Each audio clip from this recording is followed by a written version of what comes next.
kubwa sana kwa nazungumzia kamati ya maadili, lakini pia kamati ya maadili sikuitaja.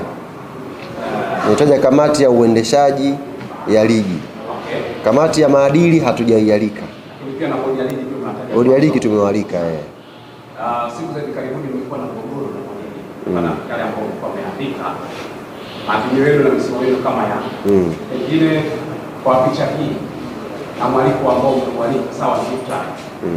Nafikiri nenda kupeleka ujumbe gani kwenye tukio hili na kusema mambo ambayo pia yanazunguka. Pamoja na wewe mwenyewe pia inasemekana kama inaweza kutokea chochote. Pengine nataka kwenda kulainisha mambo yasitokee. Hapana, sisi Yanga kwanza hatuna mgogoro na taasisi yote. Yanga haina mgogoro na bodi ya ligi, Yanga haina mgogoro na kamati inayoendesha ligi, Yanga haina mgogoro na TFF, Yanga haina mgogoro na taasisi yote. Yanga Afrika inasimamia misingi na utaratibu ambao taasisi hii tumekubaliana tuifuate.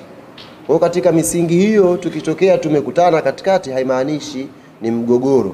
Inamaanisha tunatafuta namna ambavyo taasisi hii katika misingi yake na miongozo yake inaamini inafaa na inatakiwa iwe hivyo.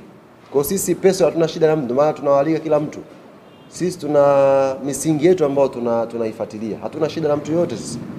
Wala hatuna shida na taasisi yote. Ila unapokuja swala lenye interest na klabu yetu na tukaona jambo hili watakiwa tulisimamie, tutalisimamia.